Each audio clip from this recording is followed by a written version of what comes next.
turns out Ratwarts is just a big pyramid scheme. You're not learning anything. It's all made up. Something's off here. It smells like brown wind.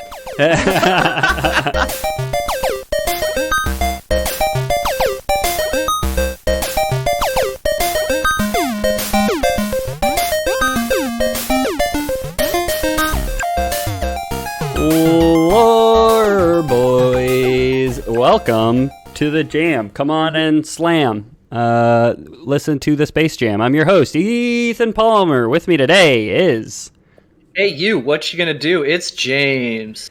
And Peter. I haven't seen that movie in a long time. It's Peter O'Donohue. Space Jam 2 looks like crap. I haven't seen the movie. Pete's really upset about the Lola Bunny incident, but... I'm just saying they should have moved the fat from her chest to her thighs instead of disposing of it. Right now, it's in like a biological waste dump somewhere, probably under a turnpike or whatever. Highly radioactive. The LB and Lore Boys was actually originally Lola Bunny, an homage to Lola Bunny. Yeah. Yeah. Well, we had discussed our favorite DeviantArt to jerk off to when we got together at that bar to discuss the show. Yeah. Everybody on three. Ready? One, two, three. Lola Bunny. Wait, what? Oops. Shadow the Hedgehog without shoes was my choice originally, but yeah. But what are we talking about now, Ethan? It's not Lola Bunny. No, we're not talking about Lola Bunny. We're not talking about Space Jam because we haven't seen the movie in so long, even though I listen to the soundtrack every day of my life. No, this one's a request from a couple people on the Discord. So if you guys want to suggest a topic to us, you can do so. This one comes specifically from a couple people, Han Dolo and Captain Willie among them. So shout out to those guys. Let's just jump right into it. The viewers at home, you guys know what this episode is about because of the title, but Peter and Jamie don't, so I'm just vamping and letting them stew in it for a bit. Now we're going to open with a quote, and I'll give you guys a guess on what we're talking about based on the quote, or just based on what the quote's from, and then I'll give you guys another guess after the second quote, and if you can't get it that time, then there's no helping you. Yeah, show's over, and you're not going to understand anything after that. Your input is worthless. So this is a translation from the Tilian tale, The Doom of Kavsar, also called The Curse of 13. Any guesses? Are we supposed to be able to guess already? No, like I said, the first one was going to be completely blind, and then once you actually hear the quote, I'd be surprised if you couldn't get it. But I don't recognize Kavsar or anything like that. The one thing that go ahead. I think it's going to be Skaven. Okay. But that's only because we played this weekend. You're like, I want to do Skaven. So if the quote is a bunch of squeaking and feral noises, then it might be Skaven. I just got to play an excerpt from The Emperor's New Groove where Kronk is talking to the squirrels. Yes. Squeaker, squeaky. Squeaking, squeakity, squeak. The one bit of the title, which, I mean, if you know the lore, you might know who the Tilian are, you might know the Doom of Kavsar. If you know specifically who we're talking about, you might know Curse of the 13, or the Curse of 13. So the quote says, "Stealing themselves, the pitiful remnants of the city's once proud populace descended. In the ancient halls of kingship they found the dwarfs, now naught but gnawed bones and scraps of cloth. And there they saw by the dying light of their torches the myriad eyes about them, glittering like liquid midnight as the rats closed in for the kill. The manlings stood back to back and fought for their lives, but against such implacable ferocity and countless numbers of the verminous horde, their weapons were useless. The tide of monstrous rats flowed over them one by one, dragging them down to be torn apart, the yellow chisel teeth sinking into their soft flesh, the dark-furred mass drowning their pitiful screams with their hideous chittering." Oh, it's Elspeth, part 14. Hell yeah, dude. No, you got it. It's the Skaven, the rat folk from Warhammer Fantasy and Warhammer Age of Sigmar.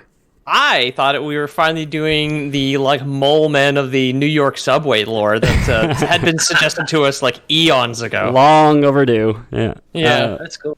We've all been playing Vermintide together, so it'll be a cool one to tie that in. Yeah, that game whips ass. We've all been playing Vermintide together, and the Total War Warhammer 3 trailer came out, so I'm really looking forward to that, and they're my favorite race in Warhammer 2. So that quote specifically, it's the Doom of Kavsar, also called the Curse of 13. the 13 is a significant number in Skaven lore as it pertains to their god. That's why I said that's one. If you specifically know lore about the Skaven, you might have guessed Curse of 13 Skaven. Jamie guessed it because I don't remember, but apparently told him this weekend that I was going to do this. So he's an incredibly intelligent and observant person, I've always said. So yeah. The Curse of 13, it sounds a lot scarier than the Curse of the Baker's Dozen. They always give you an extra rat, man. I know the guy. It's all good. I know he'll give you a couple extra rats in your dozen. The quote itself, the fake quote, is literally quoted from the Warhammer Army's Skaven 7th edition book. But yeah, we're going to be talking about them today. They're in Age of Sigmar. They're in classic fantasy. We've done a 3-parter on the Age of Sigmar and how traditional Warhammer Fantasy world kind of evolved to become the Age of Sigmar world.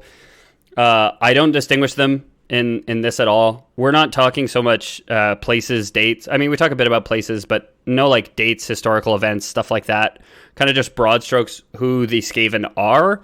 So I don't distinguish between Age of Sigmar and Warhammer Fantasy at all. If you want to know more about the difference between the two, go back and listen to our Sigmar episodes. There is one fun bit of trivia that pertains to the Skaven, which I'll probably release on Patreon as the bonus trivia for our patrons. Ooh! So if you're interested in getting that good bonus lore, make sure to head out there and support us, or just, I don't know, send me a message on Discord saying you're interested, and I'll probably just tell you there. Pony up. We're not that extra rat's not free. Yeah, exactly. Lore Boys is now owned by Activision, and it is pay to win. So. Yeah, exactly. Yes. Pay to lore. Yeah. So these, if you bitch enough, we'll just change it back to the original price and then pretend like we did good. Yeah. So the Skaven, also known as Ratmen, Ratkin, or Children of the Horned Rat, are an unceasing tide of rat people. Jamie's familiar with them, and Peter's familiar with them from the Vermintide games. I believe Jamie's played Total War Warhammer 2. I don't know if he ever played as the Skaven, but maybe he would have played against them. I played for only a couple turns, and I got overwhelmed by all the systems, and I never opened it again. So I don't really remember. They're also particularly weak in the early game, and you just end up losing like your first 5 combats, like pretty much guaranteed, and then you eventually get stronger and stronger. But it's a lot of running from people for the first little bit of the campaign. I think I played dwarves. Like I wanted to play something slow and steady, kind of thing. Anyways. Yeah, the tortoise and the dwarf is that classic children's tale. I'm familiar with the mechanics in the game because I watched like this YouTuber called Mandalore do a very long form Warhammer review. So the Skaven eventually like ramp up. They have like some sort of like green fire powered technology, right? Yeah, well, we'll get into exactly what that green fire power technology is eventually. Yeah, but because in the game too, there's like the fire rat or whatever that has like just a big tank of green fire on his back, and if you hit him there, he dies, and then something makes the rat ogres very buff or whatever, right? Yeah, those green tornadoes too probably have something to do with it. No, the green tornadoes, I mean, related in the fact that they're green, but those are actually chaos knights. Those sorcerers are of chaos, not of Skaven. What about a blade of grass? Skaven or chaos? Yeah, the blade of grass is Skaven, and you'll see why, because Skaven live underground, and grass comes from underground. Green grapes and red grapes. Red grapes are elven, and green grapes are chaos. Okay. So Skaven, for the uninitiated, are malicious, cruel, treacherous, and a very numerous species that has spread their corruption and filth across the Warhammer world.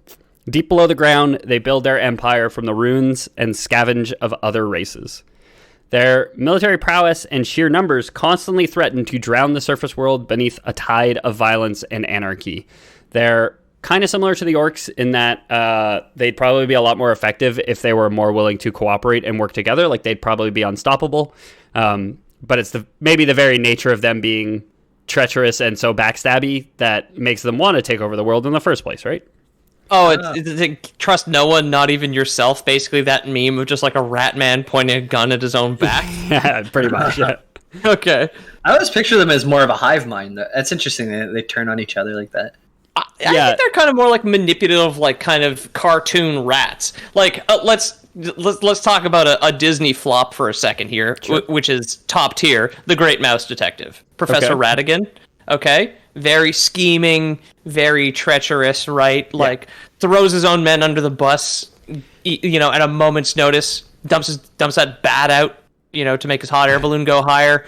Yeah. So, I mean, kind of like Peter says, I'd almost say they're like hyper individualistic, as opposed to hive mind, because every single rat is out for themselves, barring the bare minimum, which they know they have to pay to their god, the horned rat. So okay. Now, are there rats? Do they like sell each other out to the cops too?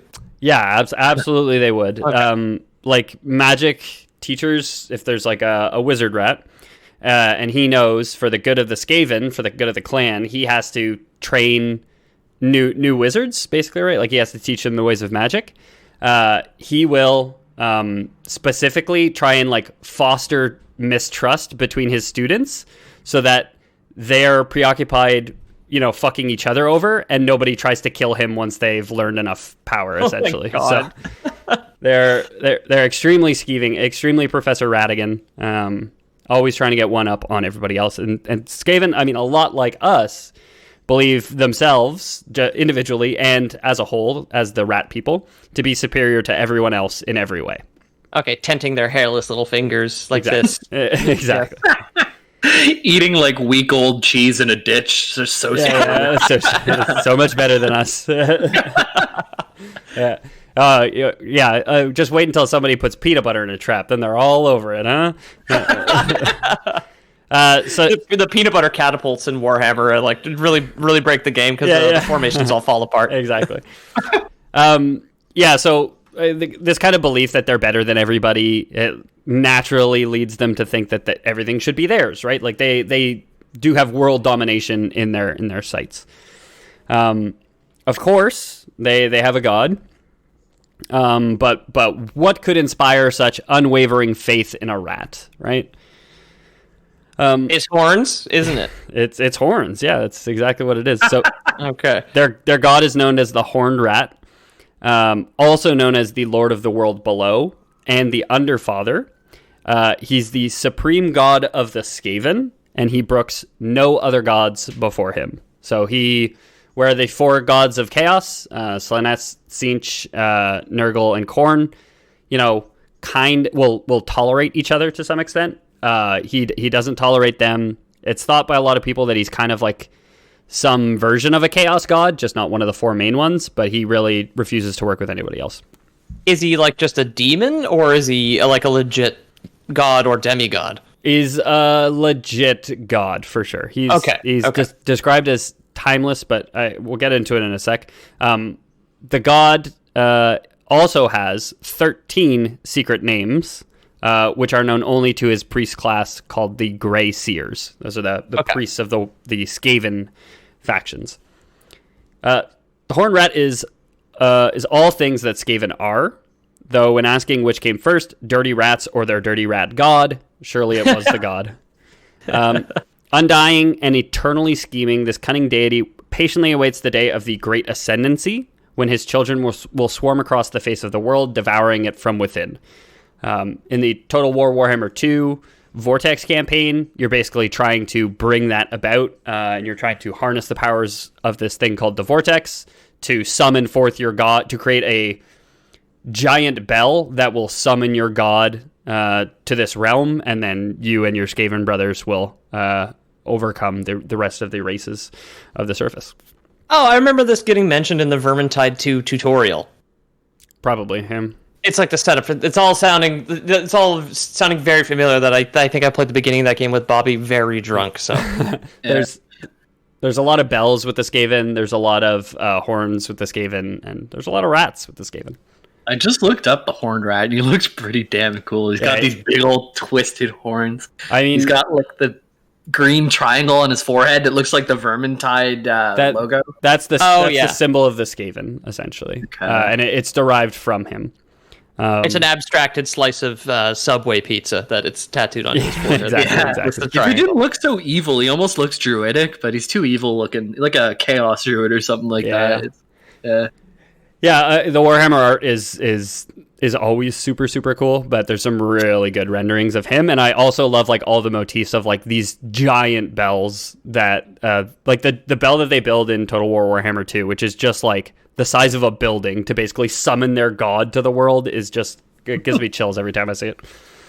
Yeah, they used to have a giant cup and string, but that wasn't working well. Exactly. I just install it inside like a clapper. Like, what the fuck?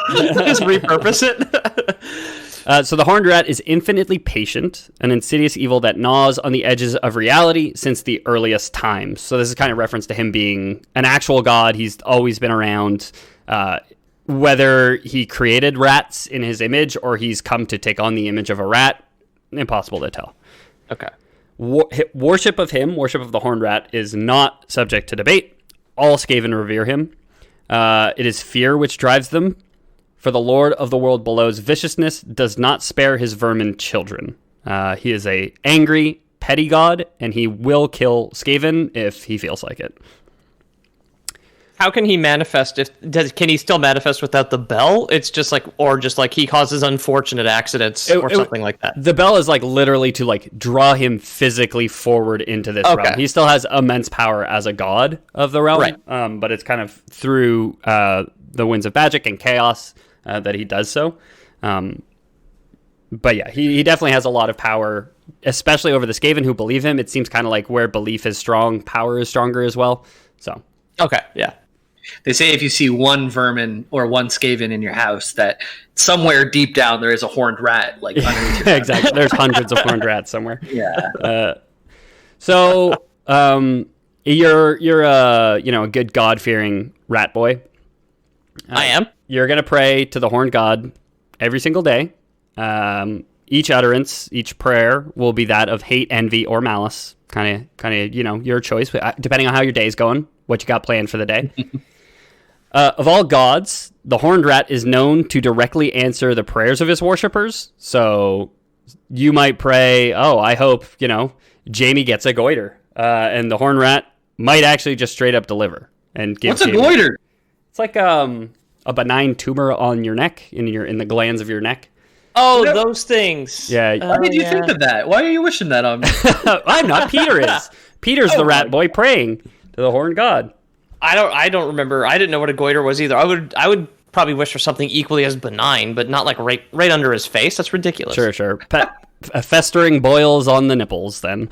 And oh God. The horned rat is known to answer the prayers of the worshippers directly. It lends a lot of credence to the belief in him, obviously, because you wish festering boils under someone's nipples, and the next day it happens. You're gonna be pretty devout, probably. The same day miracle delivery is like Amazon Rat King. But when God replies to your emails in under 24 hours, then you're doing good, right? Yeah. He obviously doesn't answer every single one, but he answers enough that even ones which he didn't do, like miracles which he didn't perform, or like anti-miracles which he didn't perform, they still will like attribute to him, right? Like, I prayed for this to happen. It did happen, not within 48 hours. It's not Amazon Prime next day delivery on my miracle, but it did happen. I'm still going to attribute it to him. Yeah, it's a good long scheme. It's a long con, which is very good for a rat man. Is if you just put in a little bit of work to make enough things come true, your followers will just start attributing your power to everything going forwards, and you never have to do anything again, except like a couple of maintenance boils, like here and there, right? Maintenance boils is exactly what this guy is up to. Okay. God. I was looking up pictures of the horned rat. Right underneath him is the Lady of Decay, which is the Lola Bunny version of him. Nice looking.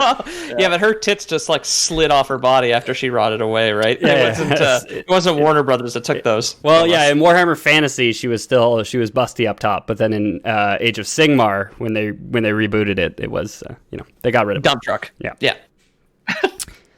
So blood sacrifices, you guys might guess, are pretty commonplace in the Under Empire. The Horned Rat demands them. Just like the old saying goes, blood for the blood god, rats for the rat god. Okay. The Skaven, naturally, fear their malevolent god. and feel that if they do not satisfy the horned rat's appetite, he will devour his chosen children instead. So the form of the sacrifice, a captured enemy, a slave, or even another Skaven, is unimportant as long as, it's somebody else's neck and not yours. And as long as you're making God happy, you don't care who else has got to bite the bullet for it. Yeah. It's just that he just needs it to be happening. It doesn't matter. It doesn't matter who. It's just, I'm hungry. Send it. Exactly. He's like, I'm gonna, eat people who haven't done a sacrifice in too long. So if you haven't done a sacrifice in a while, you're gonna want to sacrifice somebody because then he eats and he's not targeting you. All right. Can you convert to horned ratism? In all my readings, I've never read an account of another race converting to horny rat, but okay, yeah. But I guess in theory it'd be possible if you could convince the Skaven to keep you alive for long enough. Because it happens in real life in hostage scenarios sometimes. It's been reported a few times where, like, if you've been kidnapped by radicals of some description, if you just join them, they won't kill you. So radicals. Oh yeah, I guess that was a mistake. But and, like, some little terrier working on a farm kills enough vermin that it accidentally triggers a blood sacrifice to the blood god. Yeah. Well, it's like, the president gets like a VHS of like some guy tied to a chair saying how well the rat people are treating him, and then all of a sudden, yeah, exactly. Like, he's got a big beard now, and he's just like a convert. I mean, it's worth a try. If you're ever being swarmed by rat people, I figure it's probably worth a try. Okay. So you'd have to figure out it's for sacrifice, though. Yeah. So the number of sacrifices varies. They very rarely don't sacrifice people. They very rarely release the hostages. But the sacrifices will go up if the rats are trying to do more than maintenance sacrifices, I guess. Like, kind of like the god is doing maintenance boils. The rats are doing maintenance sacrifices where they're just keeping God happy enough to not kill all of them. Okay, yeah.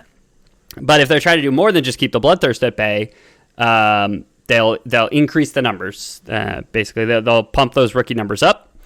Thousands of Skaven can be slaughtered daily, turning the sprawling cities of Skavenblight and Hellpit into abattoirs, with the streets running red with viscera and gore at times of war. If there's ever like a big blunder, like if it ever turns out that the rat president, slept with an intern and then lied about it under oath, they'd probably try and increase the number of sacrifices to keep the horned god happy.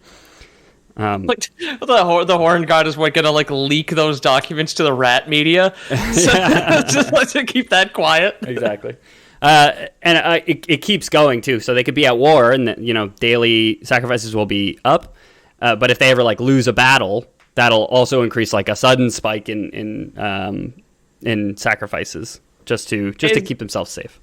Dying in battle in service to the horned rat, does that count as like a passive sacrifice, like as a glory thing, or does that count as a loss that you then need to sacrifice another squadron to? Yeah, it's completely a loss. If the battle was lost, it was all for nothing, essentially. There's no mention of an afterlife either, so why all these people are doing it, or why all these rat people are doing it, it's up for debate. But they're not even martyrs. Like, what the fuck? So the Grey Seers, the priest class that I mentioned before, preach that victory can only be achieved by the providence of the horned rat. Any defeat or failure is surely a sign that the god is not appeased. So no matter how many of them died, there's no such thing as a valiant defeat. It's no, you failed. Probably the rest of like any survivors of the battle would be killed, and then probably also additional sacrifices. So the Grey Seers and whoever is fighting the Skaven kind of agree on the subject of like there is no such thing as too many dead Skaven. Yeah, exactly. Like this weird common ground between their enemies and their priests. Yeah, I mean, you get this a lot when you play as Skaven in Total War, and with a lot of the fiction, there is a lot of, again, infighting within the Skaven, for sure. There's different clans within the Skaven, and the Grey Seers, the priest class, is kind of their own clan, where they're shrouded in secrecy, and they're wielders of powerful magic, and they obviously know the will of the Horned Rat, but someone from like Clan Pestilence, a war leader, might, just believe in the good old-fashioned get your roll your sleeves up and get your hands dirty method of overtaking the surface worlders. Okay. So in the eyes of the Grey Seers, the Skaven are not so different from many other races in Warhammer. Heresy is rooted out and expunged. Rats are expected to attend Mass. They don't do like attendance or anything, but like Mass is a compulsive part of being a Skaven, is going to church and listening to the Grey Seers preach. Atheists quickly become prime candidates for sacrifice, of course. Just like in real life? Yeah, exactly. So now we'll talk about the Grey Seers a bit more here, because they're pretty interesting, and I have another quote for you guys. This one's from Stefan Paulus Adelhoff, scholar of Wolfenburg, and this is from the 2nd edition fantasy roleplay Children of the Horned Rat. The most fervent servants of the Horned Rat are known as Grey Seers. Raised from birth to serve their unholy master, the Grey Seers are the spiritual advisors of the Skaven legions. They commune with their horned god, offering advice and seemingly daring their leaders to discount it in favor of their own plots and plans. Who can argue with the will of a god? Who would risk his wrath by ignoring his emissaries? So kind of just like a little insight into, there's infighting between like the clans and the Grey Seers, and clan rats and Grey Seers, but also within the Grey Seers, like they're always vying to be like daddy's number one priest boy. And like pitting each other against each other, and like, hey, did you hear? There's a new scripture you got to preach at Mass, like, and then that's just like dissing the horned god, and it just gets him killed or something. He's like, haha, now I'm the number one, Okay, all those like famous like cardinal pranks of the history of the papacy we're all familiar with. Yeah, exactly. Climbing the ladder through chaos. Yeah, it's like, I swapped out his sermon today with something actually insulting the horned rat. He'll never know. He's just on autopilot this early. Yeah. I put vinegar instead of holy water into that kid's baptizing. Yeah. A rat baptized in vinegar is awful. Bleached rats. Yeah. Just like I swapped out the communion wine for just dwarf blood instead of the blood of our god. So the Grey Seers of the priesthood are, as we know now, the chosen people of the Great Horned Rat. Each of them is grey-furred, and they all preach the promise of death and destruction. They wield the destructive power of their god, able to channel eldritch energies to level armies with lightning or summon forth swarms of clan rats. The Grey Seers are the ones who really want to summon forth their god and bring him into the material world. To bring about enough destruction to summon the Horned Rat to this realm, and to ride his coattails to world domination, and be, again, Daddy's little helper at the end of the world. In Total War, do you actually get to summon this guy? Yeah, when you win the Vortex Campaign as the Skaven, it's like you complete the Bell of Awakening, you harness the power of the Vortex to power it, and then you summon the Horned Rat forward. Do you get to fight with him a little bit, or what? No, that's the game ends. Yeah. Okay. That's the victory screen, is like, you did it, everybody's gonna die now. Okay. Congratulations. That'd be exciting. I thought all these gray furs, like if you had enough of them in one place popping off just enough, like the chaos would summon it and you could just charge into battle with a god. Like, maybe three. Cool. Maybe 3. But the Skaven aren't yet a playable race in 3, so I'm excited for Total War Warhammer 3, but I am disappointed I won't get to play as my rat boys. Not yet. Not yet, maybe. So spiritual leaders of the Under Empire, the Grey Seers are born with gray or white fur and small horns, which mark them from birth as members of the priest caste. Oh, so they are like blessed. They're kind of like angels, basically. They're born that way. They're literally chosen people, like chosen of God to be his priest class. You gotta imagine there's a little bit of jealousy there, like a little bit of child killing might happen here and there. I'm sure a ton of it does. The young cleric. Do they have like a rat ultrasound machine? Do you know in advance? Yeah, I mean, you have a litter of a bunch of rats, right? Like, oh, wouldn't that be terrible? You've got like a bunch of little rat babies, and then one like super buff gray rat with horn babies. It's just I guess that's the good one. Imagine the opposite. Imagine 9 like horn buff babies, and then just 1 normal baby. Oh, yeah. That's line that one up for the sacrifice, for the sacrifices for sure. The young clerics, once they're born, they're marked right away. They're kind of whisked away. I don't think there's strong familial bonds in the world of the Skaven, but even at that, these ones are taken away from whatever kind of family they might have had. taken to relatively sheltered parts of the Under Empire, closed off from their clan rat brethren, where they learn the lore of the Ruin. Essentially, they go to Ratwort's School of Witchcraft and Wizardry, where they're all kind of learning together. Lore of Ruin is basically a spellcasting class in Warhammer. Since we are the lore boys, it would be wrong to not cover a couple of the different lores, so we're going to go for a bit into just more general Warhammer setting, because I don't know. I know I talked about the Winds of Magic during the Age of Sigmar episodes, but I don't quite remember how deep we went into it, and it's been a while, so I'll give you guys a refresher anyway, and I think we'll end up going a bit deeper this time. So cool. So magic and spellcasting and, potions that can turn you into a girl to sneak into the girl's bathroom and such in the in the Warhammer universe is governed by something called the Winds of Magic. Without going too deep into this, we'll also kind of skim over this.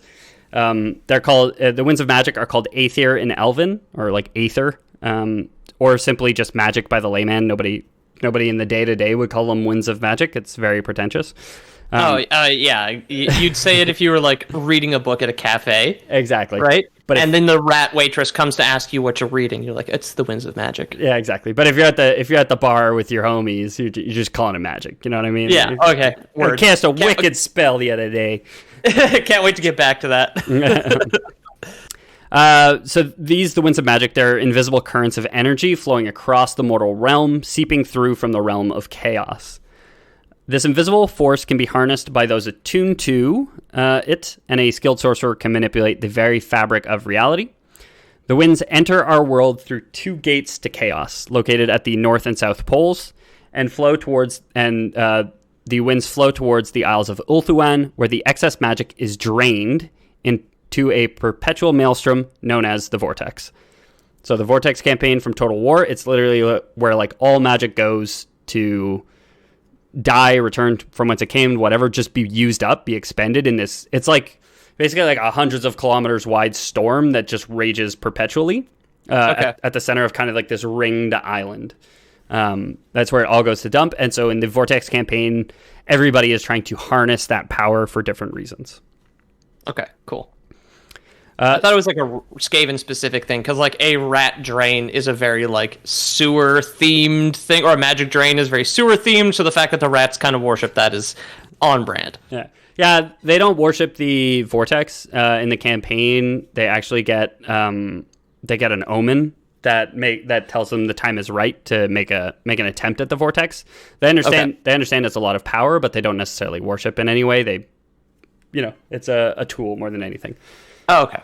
So the Winds of Magic, they enter as kind of this force, and they can be split into 8 identifiable flavors of magic. That's Azir, the blue wind, the lore of the heavens; Akshi, the red wind, the lore of fire; Shaman, the yellow wind, the lore of metal; Gur, the brown wind, the lore of beasts; Giran, the green wind, the lore of life; Hish, the white wind, the lore of light; Shyish, the purple wind, the lore of death; and Ulgu, the gray wind, the lore of shadow. Now, the observant listener may exclaim, but where is the aforementioned lore of ruin, right? This guy didn't even mention it. Yeah, the heck. Guy did all this stuff, and it's not even going to mention the friggin' lore of ruin? Tuition here at Ratworts ain't cheap. Why don't we get when we get into the lore of ruin? Yeah, it turns out Ratworts is just a big pyramid scheme. You're not learning anything. It's all made up. Something's off here. It smells like brown wind. Yeah, that's just Gur. It's the Gur room. Did somebody pass Gur? Yeah, so the very observant listeners who remember our Age of Sigmar episodes might remember those 8 descriptors for wind as the 8 realms in Age of Sigmar. They become individual realms during the Age of Sigmar canon. Because like there's Archaon causes the end times and like resets the universe, right? Yeah, kind of in a way. Yeah, Sigmar ends up like reforming things and finding places. Anyway, that's just a little bit for the For the Darnells out there who actually remember stuff that we talked about more than a month and a half ago. So, where's Lore of Ruin? It's kind of not there, right? It's just not listed. So those eight winds make up what are called Keish, which is known as high magic, which is like fancy magic that elves use. Keish is the use of the 8 winds in harmony to create incredibly powerful spells. Some of the most powerful spells that you can make require high magic specifically, which is like a balancing act of which winds are hitting you at any given moment. So all magic in Warhammer Tabletop and Total War, and even in Vermintide, there's an expansion called the Winds of Magic, which affects how much you can cast spells and stuff. Because it all depends, like, is the wind coming at you right? It's kind of like having your sails full versus having your sails kind of, fluttering a bit. Okay. You need the wind behind you to cast spells, and balancing the different winds to create the spells you want is the art of Keish, the art of high magic. Cool. Right. What magic is the stun seed in? The stun seed? Say it backwards. It's D's nuts. God damn it. That's our show, folks. It's been a great time having you on. We'll never do this again. That's it. Wow. We had an all right run. This is about the 4-year episode, which I don't think we've mentioned at all. Oh, man. And Jamie officially killed me. I'm actually dead. I'm actually fucking worth it, dude. Dude, I gotta agree. Man. That was perfect. That was going out on a high note. Yeah. So Keish is the use of the winds in harmony. While they can be used in harmony, they can also be used in deliberate discord. Ask any rat where the magic comes from, and they'll tell you that the Underlord, the horned rat, is the gift of their power. They're good Christians. They're going to say, God gave it to me. The truth is, though, that they, like everybody else, pull their magic from the Winds of Magic. They just pull it from the counterpart to Keish, what is known as Dar, or Dark Magic. Okay. Where high magic is they're the Winds of Magic is only 2,000 years old crowd, basically. Yeah, exactly.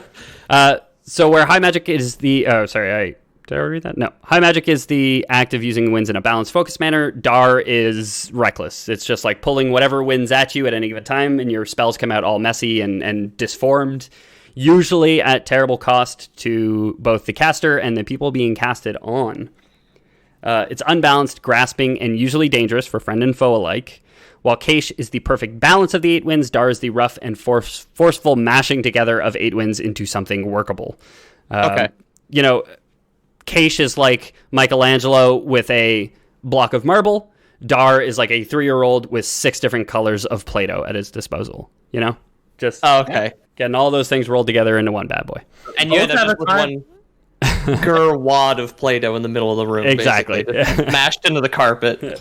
Time and a place for both, I guess. Yeah. Dar's like a club, indiscriminate, where Keish is like an arrow, precise. Okay. It's this form of magic, obviously, that the Skaven use. As with all dark magic, Skaven spellcasters must pay a price to cast their spells.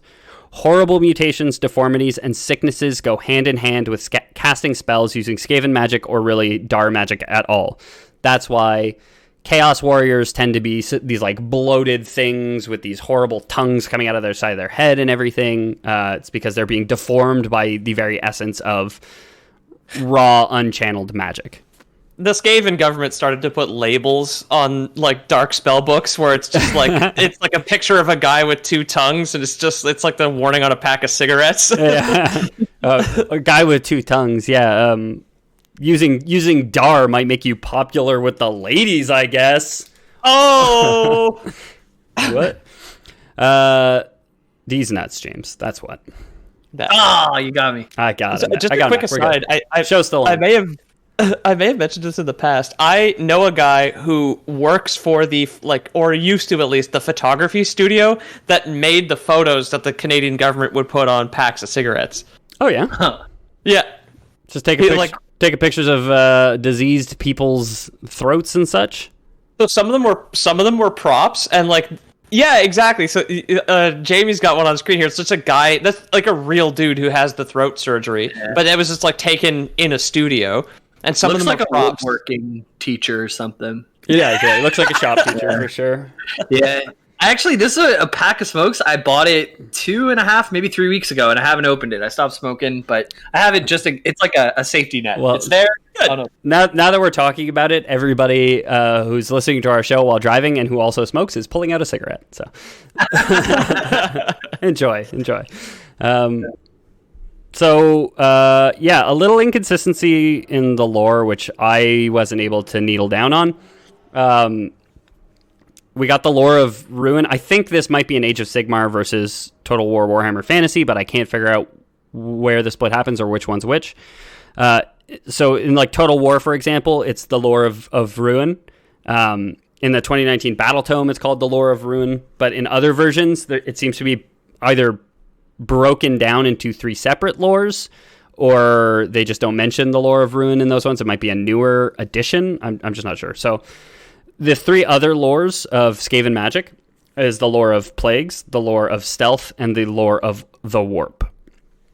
Oh yeah. Oh, okay. The warp fire is the green fire, right? Yeah. Yeah, and we'll get into Warpstone's warp itself is the Chaos Realm. Like in 40k, you travel the warp to traverse great distances. And all magic, the winds of magic come from the realm of chaos. So all magic is kind of made up of this stuff called warp. Okay. In a certain sense. We'll talk about a bit more in a few paragraphs here.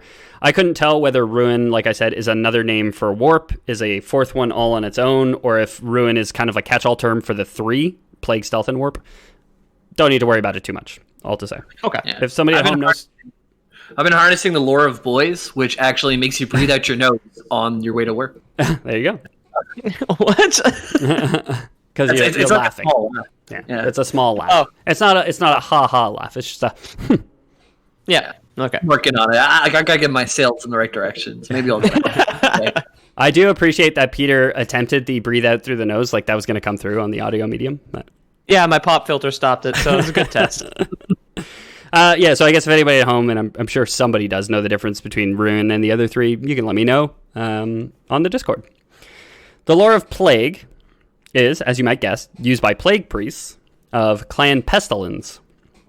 Specializing in matters of disease and decay, this lore is designed to sow death, decay, and grief among the enemies of the Skaven.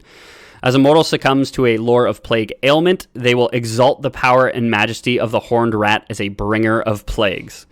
So if a plague priest casts a spell on you and gives you, festering boils for nipples, you will, as it kind of spreads through your body and continues to rack through you, you'll start to exalt the horned rat. You'll start like speaking in tongues to the greatness of the horned rat as your body succumbs to the magic. That's interesting. Okay. It's like we're putting leeches on him every night. We thought the boils were benign, but now he's praying to the horned rat. And I think it's gone too far, Doctor. Yeah. So as a plague priest grows in power, they will find their body ravaged by the magic they use. Maggots, festering boils, and rotting appendages like those suffered by lepers rack his body. While allowing access to powerful spells, there is no doubt that every spell cast also brings the practitioners closer to death. Yeesh. Yeah, so it's not, Dar is not a fun magic to use. It's a lot of mutations, things like that, and, lore of plague kind of makes you pretty plagued by various things. They're probably okay with it, considering all the sacrifice to the horned rat. It's just like, every spell is just, one step closer to the edge. And I'm about to break. Yeah.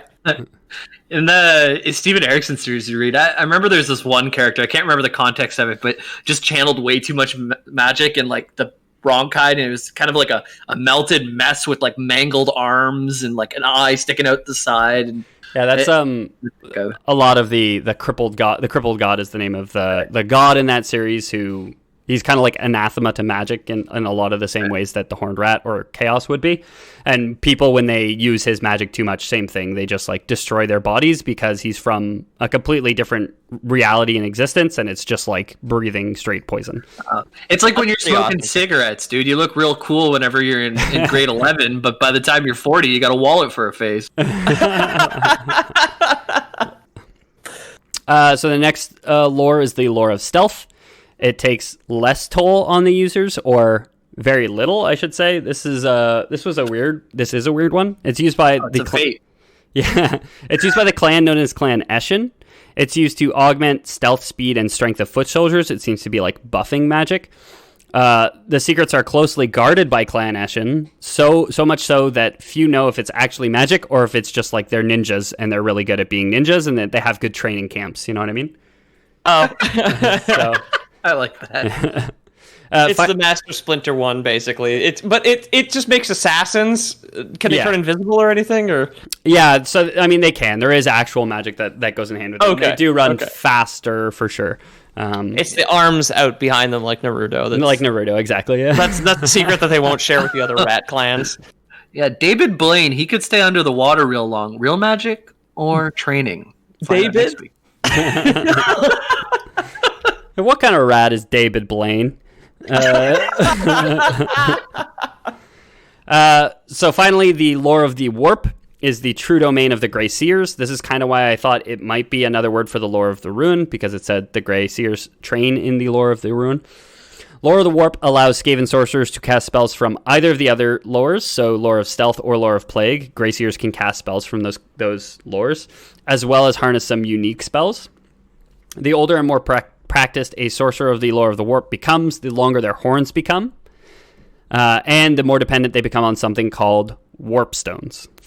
So now I got my final quote for you guys, and we're going to talk a bit about Warpstones, and then we're going to wrap this up and leave the rest for another episode of the Lore Boys.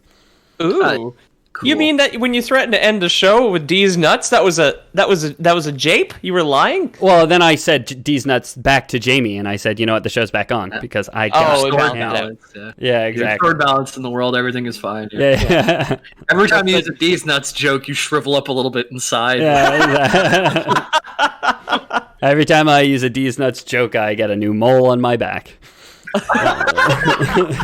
It's a minefield back there. Yeah, it's God, it's pretty rough. It's like the night sky. Don't yuck my back, Peter. It's beautiful. The night sky is beautiful. Yeah, dude. Wow, Peter poo-pooing the constellations over here. Somebody's pretty high and mighty, huh? Okay. I'd take a dipper down there and check what it's about, man. Take a dipper. So, here's a quote for you guys. This one's from Narshift, a warlock engineer of Clan Skryre, which is a clan of Skaven. This is from, again, the Warhammer Fantasy Roleplay 2nd Edition. This is the Old World Bestiary. Most precious of all substances, the pulse of our life. If the Horned Rat is our father, then surely Warpstone is our mother. Its uses are infinite. Like the heart of an endless fire, it is. Even the smallest of pieces will continue to give power indefinitely, allowing many of our devices to become somewhat portable. Warpstone fire can not only consume a substance, but actually change its structure to far more than just burned due to exposure to its holy flames. Weapons made from Warpstone produce their own poison. A Warpstone charm brings real luck, changing what was to be to what might have been, with none the wiser. So where does it come from? There are those among the more superstitious of our folk, and a few foolish grey seers that believe Warpstone is the leavings of the Horned Rat. I subscribe to the secular view, that it is chunks of the dark moon, Morskrit, which has managed to gift us with pieces of its essence. Danger it is to touch Warpstone often, but that's what slaves are for. Yes, yes? It's Warpstone, Grommet. Yeah, Warpstone, Grommet. Okay, well that's pretty wild. So it adapts to whatever you build it into, basically. So the intent of the person making the thing is what Warpstone does. So like poison knife, lucky charm. Yeah, kind of. Again, it's just like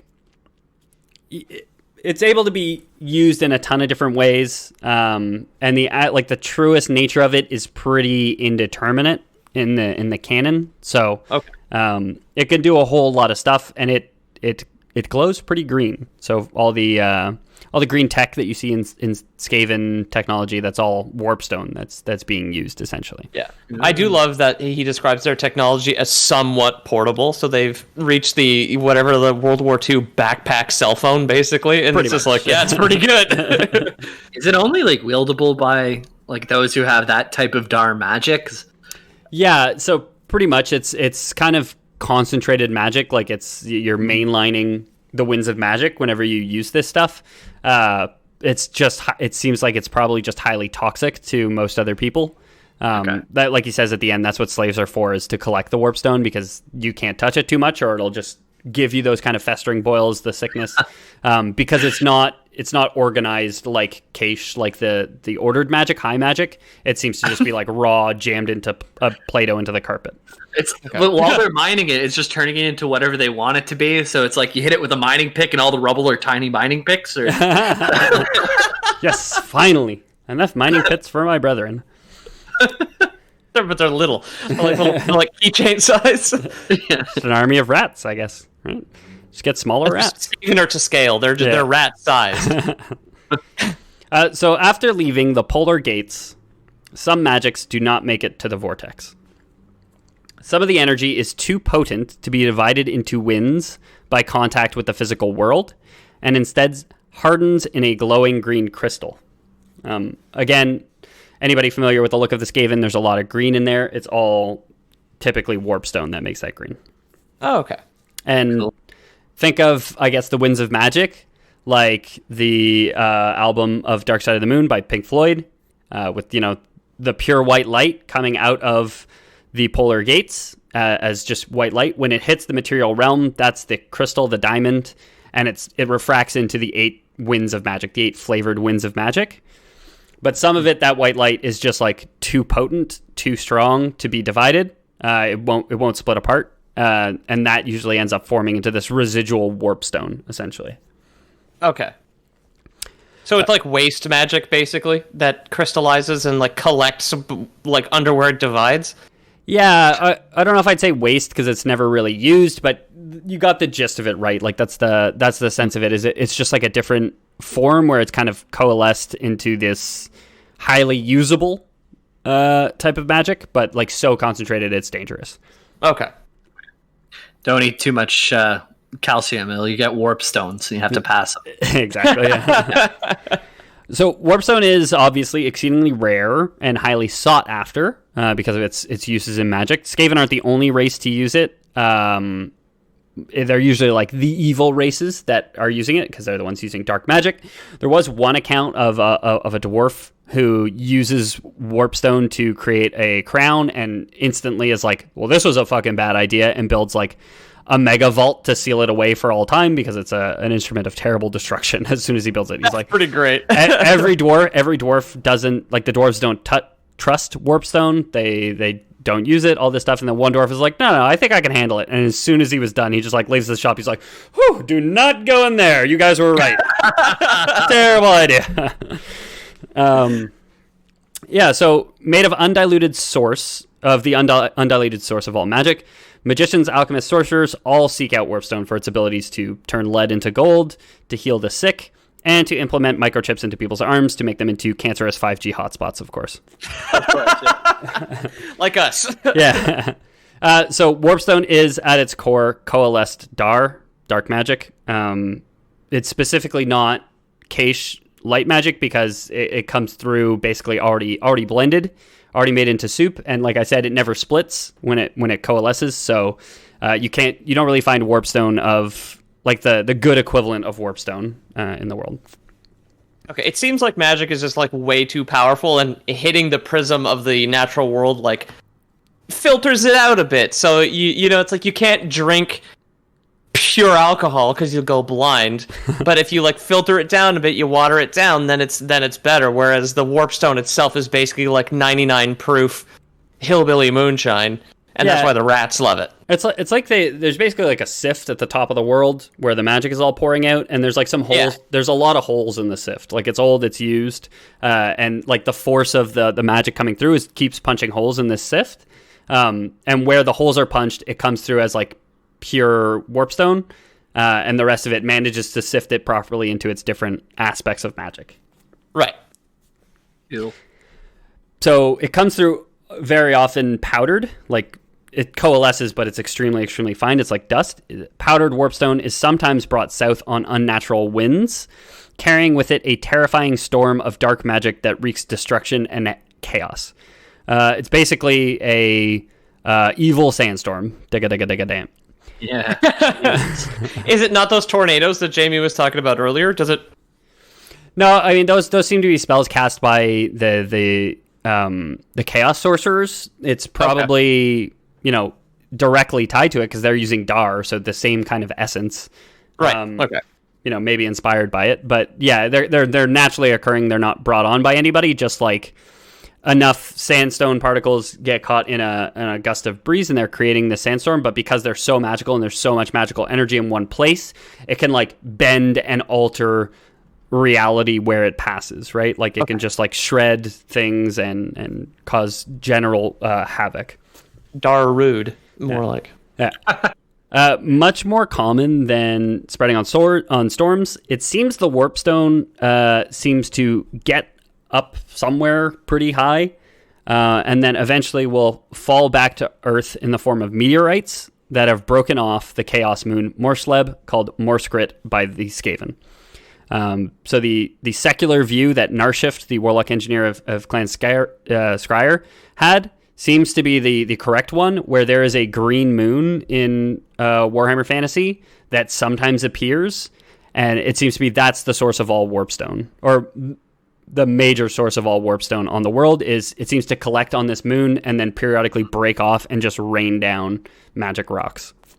Okay, it's like the Warpstone garbage island, where it's just like collecting because of the wind, basically, the air currents, and just like turns into a giant moon and then rains down sometimes. Exactly that. Okay. I took a drink for Magic Rock. It's been a while. I said it. Oh yeah, Pete started talking. I was like, wow, I can't believe I wrote this whole episode and it didn't even occur to me once, Magic Rock, until I just said it. And I was like, oh yeah, this is something we used to drink for every time we said it on the show, because it happens so goddamn often. So we got to Magic Rocks in Warhammer, if we didn't already in one of the other episodes. I'm not sure. Yep. And there's storms of it all over the place. Instead of knocking a tree down onto your shed, it'll just reorganize your drill bits where they should be. Exactly, yeah. God damn it, where's my 19 millimeter? Yeah, so Morskrit is this moon. It's called Morskrit by the Skaven. It's called Morsleb by most of the other races. Don't know why the Skaven decided to call it something different, but they do. It's an erratic moon of the Warhammer world, like I said. It glows green in the sky and appears larger or smaller completely unpredictably. So sometimes it's very big, sometimes it's very small. The larger it appears, the greater the misfortune it heralds. Okay. I mentioned the start of the Skaven campaign in Total War. There's an omen. It's Morskrit appearing in the sky as a very large thing. And the Skaven are like, now's the time to take the Vortex and summon the Great Horned Rat. Rat horoscopes are fucking wild, probably, if the moon's a different shape all the time. Well, you're always asking people, like, oh, what zodiac sign are you? What year were you born? And they're like, I was born in the year of the rat. And they all say that. It's very confusing.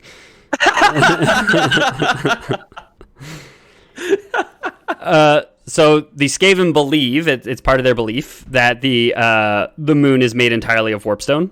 Whereas some of the other races believe it's made of cheese or other things. Oh my gosh! And the rats don't even think it's made out of cheese. Yeah. I didn't connect that one either. The Aardman do though. Yeah. So all the races seem to have their kind of idea of what the moon is. I think it's pretty funny and interesting that the Skaven are the ones that like they got it right. They're like, no, that's pure warpstone, baby. They just like know how to recognize it with their beady black eyes. I love the idea of a scientific convention of astronomers where the one guy who is like the naysayer on the moon being made of cheese is the rat in the room. And it's just like plastered all over newspapers, like his controversial opinion, like going against everything that everyone had presupposed about him. Dr. Radicus Finch says moon not made of cheese.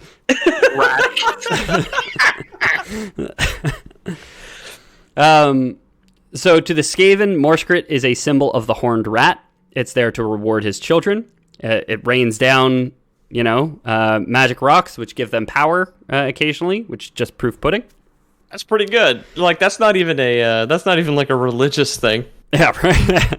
Like if somebody doesn't believe that, there's clearly something wrong with them. My religion says that the moon is made of cheese. I think your religion's pretty stupid. It's literally raining brie right now. Like, yeah, you just got hit in the head by a double cream, dude. What do you mean you don't believe it? It like lands on the lawn. It's like, you could never explain that. Yeah, it's just like having a barbecue. It starts to rain. You open up your burger, slice of American cheese, just like slap on top of the patty. No, that's a coincidence. I must have left some cheese up in that tree. It just fell down. I don't know.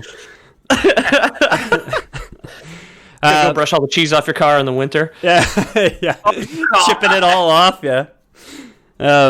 So more scraper, you got a specialized cheese knife for your windshield. Oh yeah, how nice! Yeah, how nice. But you'd have the same brush, but on the other end, it would be like the round cheese knife exactly that you could get like flip it off the windows. The end of the brush is just like a cracker with like little bits of cranberry embedded in it. So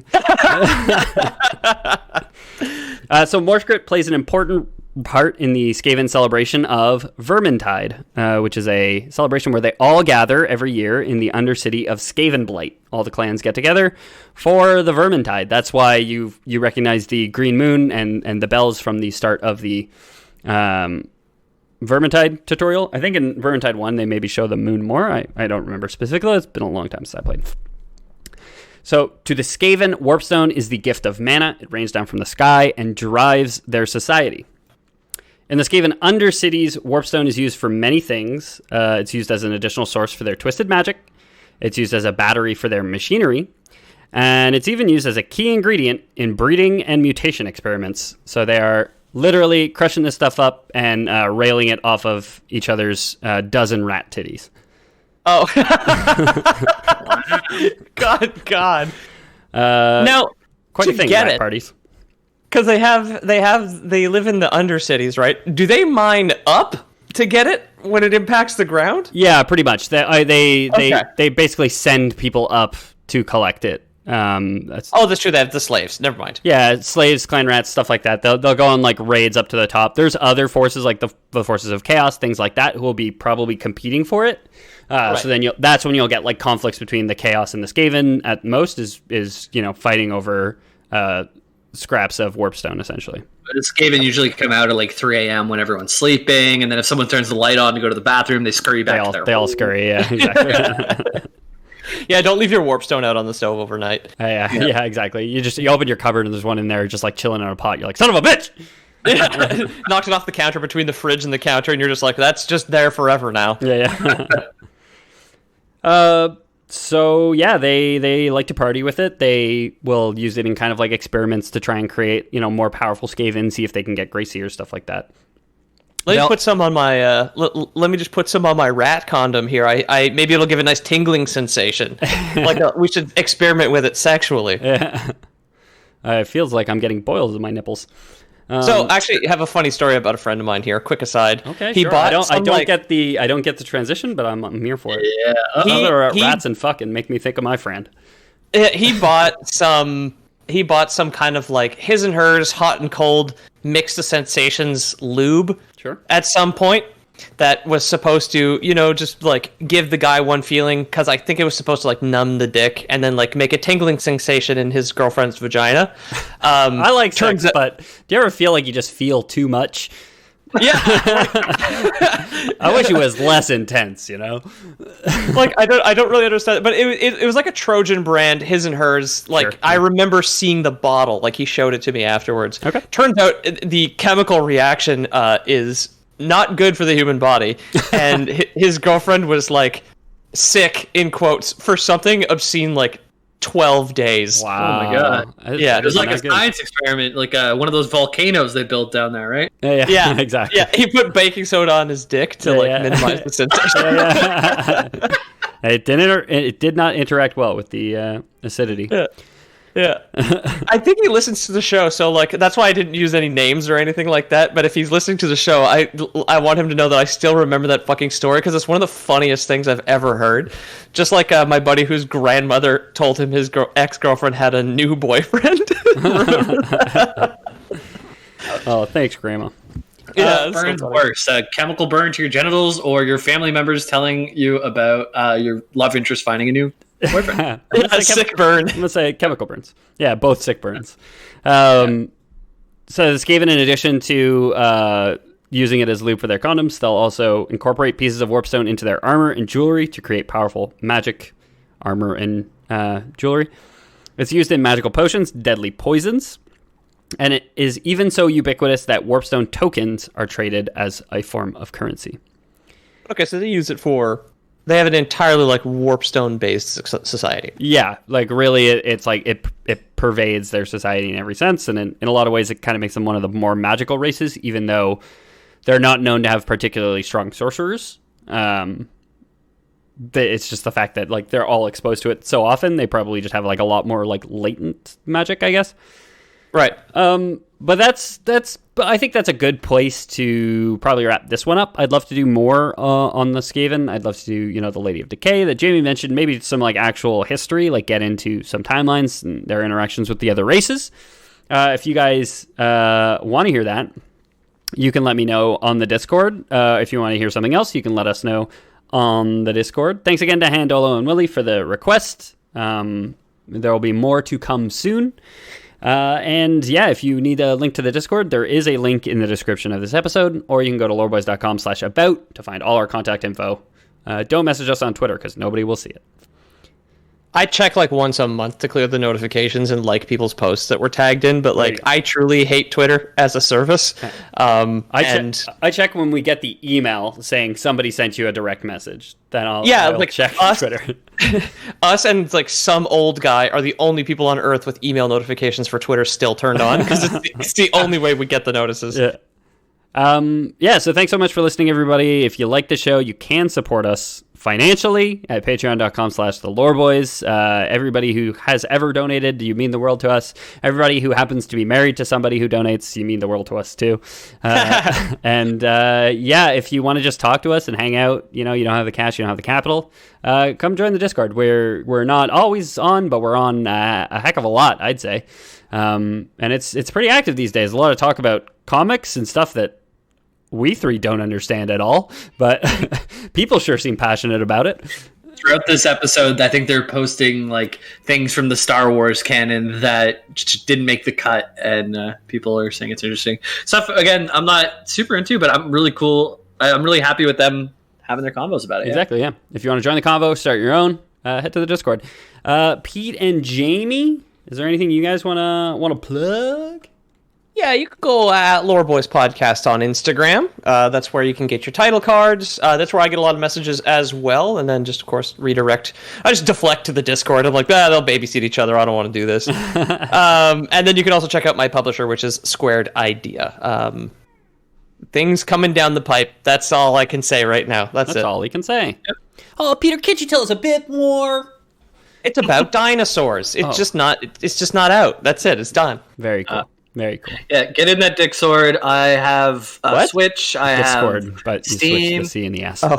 And I'll share like my gaming tags with you guys once you get in here. We can play some games together. I know the Minecraft server we do have up and running, and we have at least a couple lore folk in there. It's a cool little community. People getting to know each other, us getting to know you guys, and just come on, get in there. Why aren't you in there already? I also checked the notifications from there, and Bison saying he wishes we had an automatic wheat farm. I think we did at some point, or at least I was working on at one point. But I think Terry has an automatic pumpkin farm. I know that much. The wheat farm, it's like one level. We can talk about it after the show, but we must have one here. Yeah, thanks so much, everybody, for all the continued support. If you decide that you don't really trust Patreon, which who can blame you? Big Patreon. They're a bunch of scheming rats. They're scheming rats, all of them. We do have Lore Boys Prime, our very fine service that we've always offered from day one. So you guys are familiar with the Pied Piper, who would play the pipe and get rats to follow him around the sewers. Right. Yep. Yeah, he got all the rats out of Ireland or something. Yeah, we're working on something similar, where we're trying to get all the rats into Canada. So there's a bunch of rats in the Atlantic Ocean that people don't know. Jamie, could you cue up Sarah McLachlan, Arms of the Angel? There's this swarm, an island, a garbage patch of rats, if you will, set adrift in the Atlantic Ocean right now, and we're trying to save them. We need bells. So you listeners at home, if you could send bells from your Christmas tree, bells from your bicycle, go to your local service desk and take the little ring for service bell off there and send it our way, because we need to ring these bells and summon these rats out of the Atlantic Ocean, okay? It's... They're a danger to themselves and others at this point. And we might even get some from Britain. Did you know in the UK, the rats outnumber people 8-1? Oh, that's because they drove them all out of Ireland. Yeah. And the Irish knew what they were doing. I like to think that post-COVID, when restaurants start opening up again, like, none of them have a service bell left. Yeah. Where the hell did it go? People just slamming countertops, like expecting there to be a service. Yeah. And I think that would constitute a Lore Boys. Ding! Ding!